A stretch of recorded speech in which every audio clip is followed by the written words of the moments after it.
premises, and you reach your hand in, you pull one out, and it says, frogs are gay, like whatever it is, and you just start. Yo, dog. And you try to come up with bits. Yo. Every now and then. Does this shit work? You get one or two. Can you hear? Every set that you write it down, like this could be something. That's amazing. Yeah. And a couple of them made it onto the special. It's incredible because it's like it's a premise factory. Absolutely. So I had a lot. I was getting ready to do a special I was gonna do one in August of 2020, but then obviously in March everything shut down, and I didn't do stand up for 8 months, and it was just. And then I thought about it. I was like, I just feel like just working on my material. I just feel like just working on stand up, and not even thinking about the special. Yeah. That's great. It was just I was just enjoying working at the club, and then there's so many good guys at the club. It was just such a fucking hot spot. Right. There's so many people. There's Shane Gillis, and Mark Norman, and Ari Shafir, and fucking Brian Simpson, Tony Hinchcliffe. It's like every night was just Murderer's Row. Right, and we were all just cooking together. That's big. And then when Netflix said they want to do a live special, I don't want to do that. Yeah. And I said no. It's okay.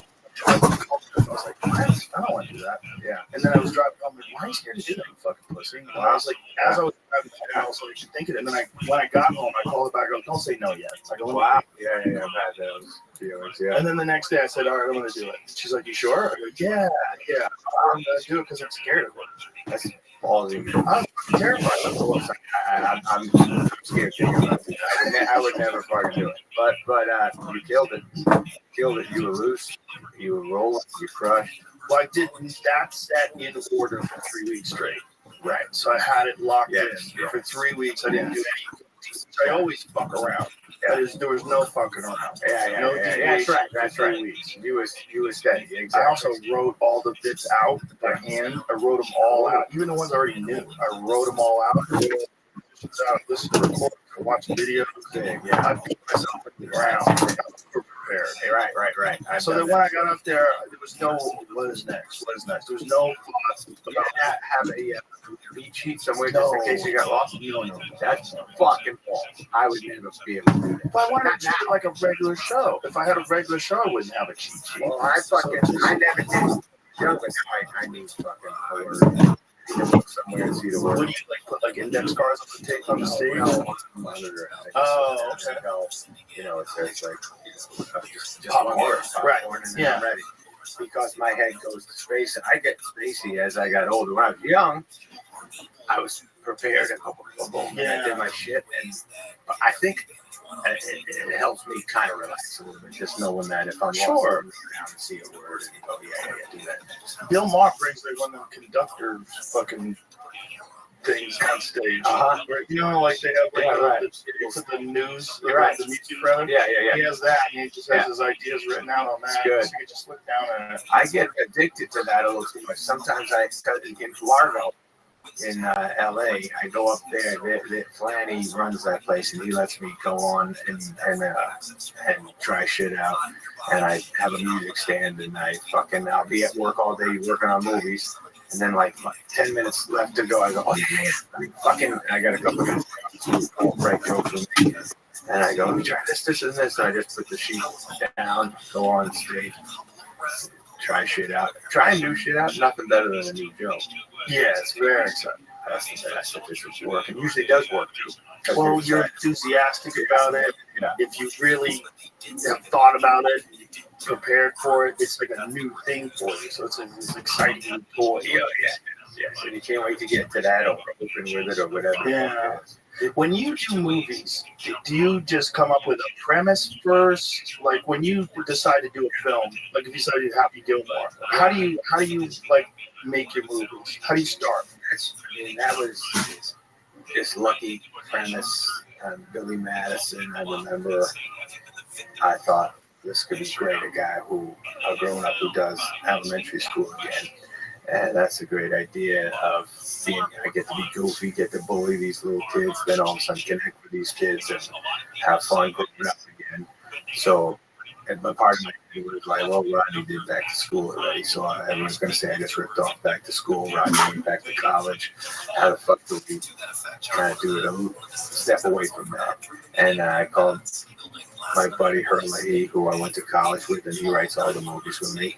Or he's just a great funny man, and I've written almost everything with him. And if he goes, "Ooh, that's good," then we usually go from there, and we try to film it out after that. Same thing with Kingdom Wedding Singer, Bobby Boucher, all that shit. We were just like came up with a couple of lines of what we thought as an interesting idea, and then see if we can fill it out. It's so funny because your films get loved by the public and hated by critics. It's so hilarious. You are the lead, like whatever the Rotten Tomatoes critic score is for your films means 0. It means nothing. It's only the audience is what counts. That's all we thought about. Because your films are all so fun and so silly and so, in my opinion, so underappreciated. Thank you, because like this is one of the things I thought about during COVID. Like we watched it every night. We watched like every film that you made while everything was locked down. Amazing. I love that. Thank you. Yeah, my fucking I don't know, man, we love that. Where we worked our asses off like you're working your ass off now. Like this is took it very serious. But you caught like a silly groove. Yeah. And I don't think anybody else has that silly groove like you do. Like you caught that groove with so many movies, man. Yeah, we did. I mean, when I first started, Jim Carrey was crushing, Stiller, Mike Myers, a lot of good movies were getting made, and I certainly fucking love doing them. And I love being on set, making those kind of movies. I love fucking editing that shit, thinking about kids laughing. I always love that. Thinking of college kids throwing a tape in, sitting down, watching together. That was on our mind when we did it. When you first started out, did you want to be a comic? Did you want to be a stand-up comic, or did you always think that you wanted to do film? I think I wanted to get into the movies. I was fucking nuts, cocky as shit in my own weird way. I think a big thing that happened to me was I told my friends in high school I was going to be fucking big. And I didn't. So you had to? I had to do it. I told the boys, I was like, it's going to be fucking great. And then when I would check in with them, I remember being on payphones, calling after even eating it at Catch a Rising Star. I called him fucking big tonight. I was like, yeah. I said, what'd you say? I said, this joke fucking killed. Meanwhile, I fucking ate it every time. So you're taking it to I dug a hole in myself. I'm doing great. Robin Williams said I was fantastic. Robin Williams, I remember one day he saw me eat it, and I was just like, oh man, I ate it in front of Robin Williams. But I changed the story of like, you like that shit. Yeah. There's something that could be very valuable of being delusional and being young. Yes, very delusional, so stupid, man. I did this thing once. Do you know Owen Smith? Hilarious comedian in LA. But he had this. He's one of the best comics alive, but he spends a lot of time writing and doing shows. I'm sure which I think he should be headlining for Guinness. He was just at my club a few months back. I said, yeah, he's a monster. The point is, Owen had this show that he was doing for a while, where you'd find your oldest notebooks and sit down with them, go over your oldest jokes. It was so bad.